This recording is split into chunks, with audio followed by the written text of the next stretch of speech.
Right now, one economic phrase is quietly spreading fear across headlines: technical recession. And according to recent reports, concerns are growing that Canada may be slipping toward one. But what does that actually mean? Does it mean the economy is collapsing? Will jobs disappear? Could everyday life become more expensive and unstable? Or is a technical recession simply an economic warning sign before something bigger? This is the reality behind technical recessions, and why the world is watching Canada closely. Most people hear words like GDP, inflation, economic slowdown, recession, but few people fully understand how these ideas connect to everyday life. Yet these invisible economic forces affect almost everything: jobs, housing, food prices, business growth, interest rates, consumer confidence. And when economies begin slowing down, fear spreads quickly.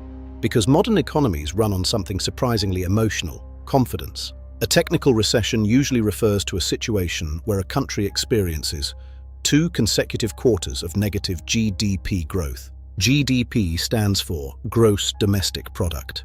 It measures the total value of goods and services produced by an economy. When GDP shrinks repeatedly, it signals economic slowdown. Businesses may spend less, consumers may become cautious, hiring may slow, investment may weaken. This does not automatically mean economic collapse, but it can indicate rising economic stress. According to recent reporting, concerns have emerged around slowing economic growth in Canada. Canada, like many countries, has recently faced pressures including high interest rates, inflation concerns, housing affordability stress, consumer debt pressure, global economic uncertainty. When borrowing becomes expensive, spending often slows, and when spending slows, economic momentum can weaken. But here's what makes recessions psychologically powerful. Sometimes fear itself becomes part of the problem. Because economies are not only mathematical systems, they are emotional systems too. Canada's economy also connects deeply to the global economy. Energy markets, trade relationships, interest rate decisions, everything is connected. This is the emotional climax.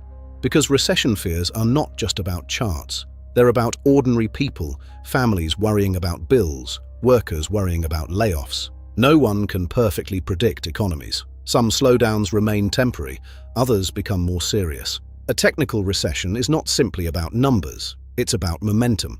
The momentum of businesses, consumers, jobs, and national confidence itself. Because modern economies are deeply emotional systems. And sometimes, the fear of slowdown can become almost as powerful as the slowdown itself. Now you know.